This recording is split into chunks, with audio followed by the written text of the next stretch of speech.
নমস্কার, শুভ বিজয়া। সবাই কেমন আছেন? আশা করছি সবাই ভালো আছেন, সুস্থ আছেন। আমি অতিথি চক্রবর্তী আপনাদের জন্য খুব সুন্দর একটা ডিজাইন নিয়ে এসেছি।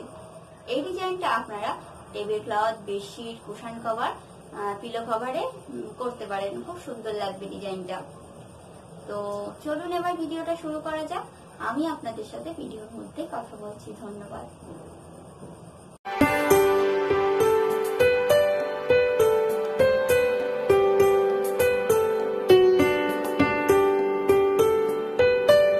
প্রথমে একটা সাদা রঙের টেবিল ক্লথ নিয়ে নিয়েছি, তারপরে সুন্দর একটা ডিজাইন করে নিয়েছি পেন্সিল দিয়ে।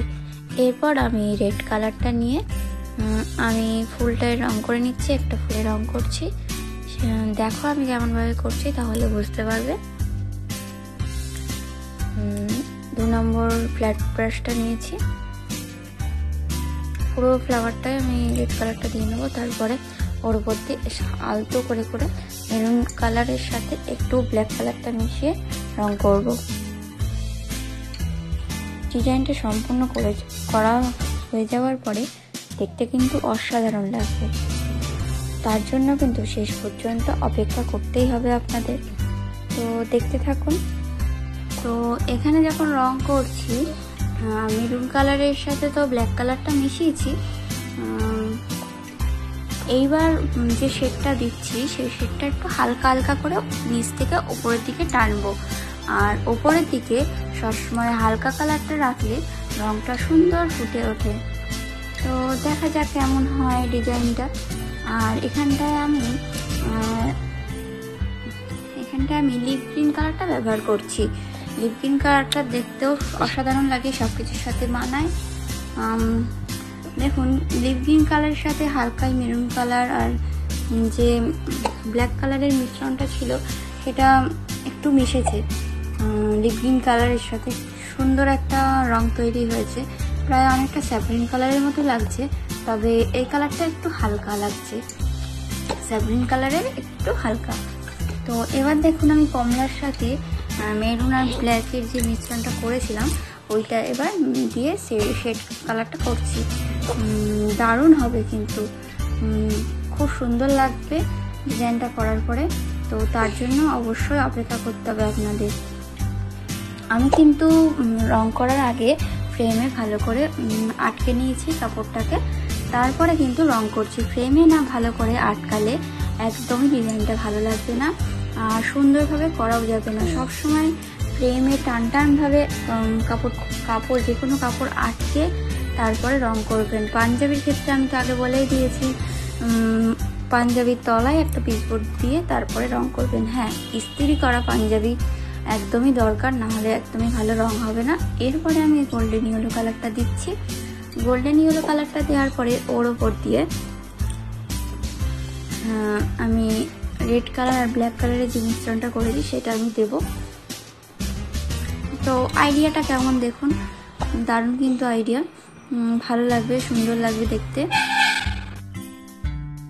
এছাড়া যে কোনো কাপড় রং করার আগে আয়রন করে নিলে সুন্দরভাবে ডিজাইনটা করা যায়।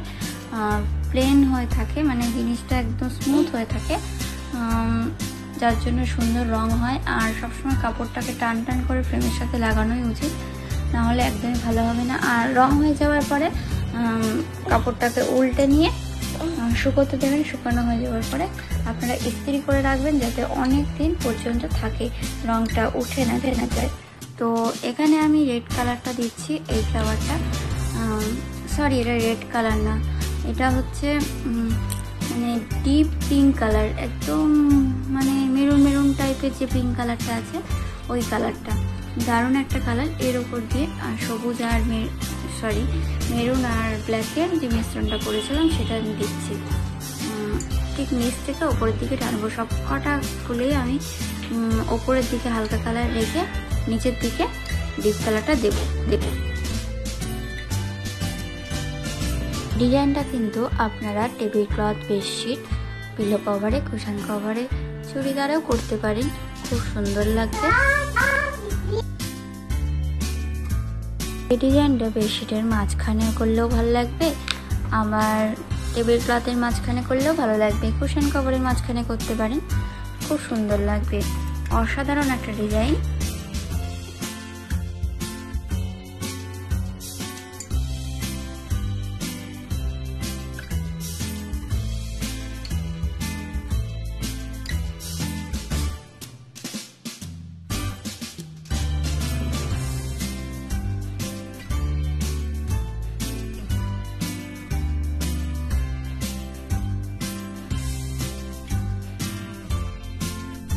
আর আমি পাতায় লিপ গ্রিন কালারটা দিচ্ছি। দেখুন লিপ গ্রিন কালারটা আমি কেমনভাবে দিচ্ছি, তো সিম্পলভাবে লিপ গ্রিন কালারটা দিচ্ছি, বোঝার কোনো অসুবিধা হবে না আশা করছি। এর ওপর দিয়ে এবার সাবগ্রিন আর ব্ল্যাকের দিয়ে একটু টান দেবো, তো ডিজাইনটা খুব সুন্দর লাগবে। এক কালার দিয়ে করছি, বেশি ইজিমিজি করলে যারা নতুন তারা বুঝতে পারবেন না একদম, তো সাধারণভাবে রংটা করার চেষ্টা করলাম নতুনদের জন্য। এবার এখানে আমি একটা পিঙ্ক কালার নিয়েছি, একটুখানি তুলিতে দিয়ে পিঙ্ক কালারটা দিয়ে রং করছি।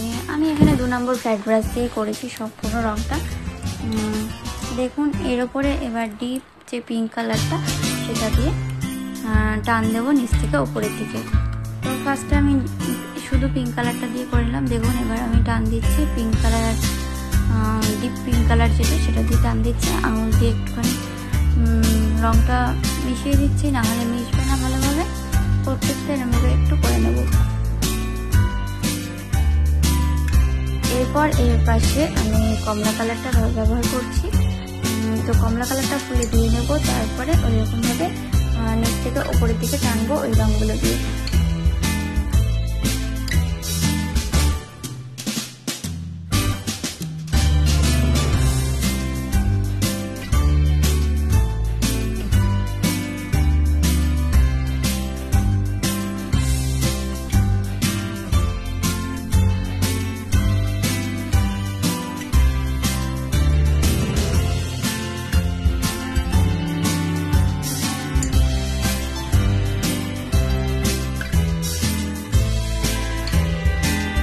তো বেশি আর বকবক করবো না, তবে একটা কথা বলবো, সবাই ভালো থাকুন, সুস্থ থাকুন, আনন্দে থাকুন।